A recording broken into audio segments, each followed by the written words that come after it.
What's up, everybody? It's your boy Ali coming to you live, and today we're going to be talking about coffee shops, tea shops, and local coffee shops basically around us. A new article just got released about last week, and I want to go and address this. But for the meantime, if you haven't already, please subscribe to my channel, Grubbin with Ali, down below. If you haven't already, also drop a like, support your boy. Also drop a comment down below. Let me know what you guys think. Today is Friday morning. It is October 23rd. And I can't believe Halloween is almost here. It's crazy. But we are going to go ahead and get into some serious topics here, starting with a coffee shop shutdown. Yes, there's a coffee shop shutdown. This is insane. Food and Wine magazine came out with an article on the 13th. And after reading it, I was slightly depressed, because it's sad. The traditions and the times of people going to the coffee shop, students studying in the cafes, may not appear to be, the experience anymore, which sucks. I used to be a regular walking down the neighborhood to go get some cup of coffee, or even late in the evening, take a nice stroll down the street to the coffee shop and just relax, sit down, listen to music, do work, listen to music, whatever it is. It's not that anymore these days. It's all pick up and go. You all know how it is, especially during COVID. It sucks. Everything's limited now. Even with the dining experience with about 25% capacity, people dining in, it's not the same as coffee shops. And I think this might be here to stay. I don't know, but let's not hope for this, but it sucks. So anyway, let's go ahead and talk about this article by Food and Wine. It'll be the first time since 2011 that there was a huge decline in coffee and tea shops. 7.3 shops will be closed by the end of 2020, and this is according to the Euromonitor International, which is a leading research marketing research group for the entire world. Very strategic in what they do, and that's what they had in their data. This is bad for independent coffee shops, very good for national brands. The reason being because companies such as like Starbucks and Dunkin' Donuts, for instance. I'm about to go ahead and put out this pointer, by the way. The Euromonitor International, recorded about 25,307 coffee shops and tea shops combined, right, in the world. Check this out. In 2019 alone, Starbucks actually accounted for over 15,000, and Dunkin' Donuts had over 9,000, actually, to be exact, 9,630. That's just those two combined alone. And what sucks is, it's not of their fault or their own. It's not their fault. Starbucks, for instance, their CFO, and I gotta address this, CFO Patrick Grismer, they noticed that during COVID, for these past 6 months, people have been living a different lifestyle.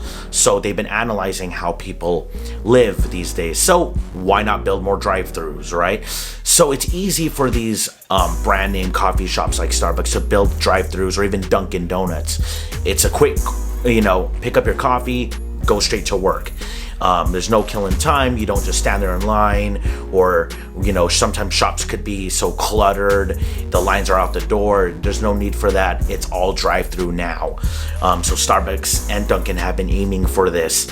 Also, the CEO and president, Dave Hoffman of Dunkin', he said in an interview with Barclays that the closures of independent coffee shops are headed towards their favor and taking over new locations. Basically, a lot of mom and pop shops that are closing down.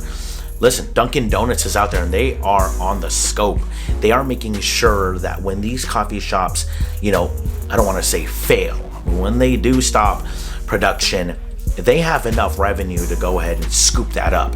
And not to mention, an article did come out where a Starbucks, someone from Starbucks, needed to lease a new property. They sent out a letter stating their reason, and basically a mom and pop can't do that. They can't just send a letter to a certain area and say, hey, we need this coffee shop, or we need to build this to take over due to blah blah blah. That's just not going to fly. That's not going to work. It's not strong enough. The thing about Starbucks and Dunkin' Donuts, it's just so they're powerful, they're well known, They have strength in numbers. They have enough employees. They have enough options and resources to do these types of things. I'm living here in the Silicon Valley. We have, major brands right now, Phil's Coffee, Blue Bottle. They seem to do really well right now. I haven't heard of anyone closing any shop just yet, because they are really popular and they made a name for themselves already. So, that's nice. But it sucks for all the independent coffee shops and tea houses that are just on a struggle mode right now and they can't keep up. It's not working towards their favor. And especially rent being so high here in California, there's a lot of pros and cons. It's kind of tough to dispute that. Like, you are living in an area where it's so condensed and the rent is, even though the rent has dropped slightly, it still cannot keep up with the demand of the traffic footing that Starbucks and Dunkin' is getting. It's just not going to work. So you're going to see a huge decline in coffee shops later this year. It sucks, I know. Let's see here. Basically, like drive-thrus, internet, pick up and go stands is the thing right now. Sometimes people don't have strong enough Wi-Fi bands in their household. So I've witnessed and seen some people flock to Starbucks and just kind of hover around the sidewalk where they get enough signal, and they do work there. I'm a victim. I'm one of them. I didn't have Wi-Fi here in Milpitas. I think the whole city was shut for a few hours. So I drove to the local Starbucks drive-thru and I pretended like I was going to get a cup of coffee. But I was there in my car, literally with my laptop on, doing emails, work, reports, all that.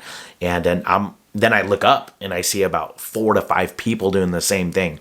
Anyway, it's coffee houses like that that can bring also people there, because not just for that example, but also, hey, I might as well get a cup of coffee, chill out right here and do some work. That's something that they can do. Mom and pop shops can't. So they stay locked up. I think we're going to see a lot of changes pretty soon. I think you'll see more like stop and go. And I think you'll see little coffee shops shrink down, because it's not the living room lobby space isn't really needed anymore for people coming in and studying and reading and doing that. It's just a quick and go, and they're still making their money and they can still produce a new product. So there's nothing there to affect them. Anyway, this is sad news. I read this article and I just couldn't believe it. And as a coffee drinker and as a coffee fan, coffee lover, all that, I need to address this issue. I'm letting you guys know what the deal is. We'll see what happens in 2021.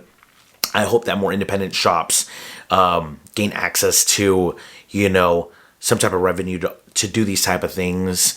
And we'll just see what happens, because I miss that experience of going to the coffee shop and sitting down, writing notes, reading, doing all that just like everyday people.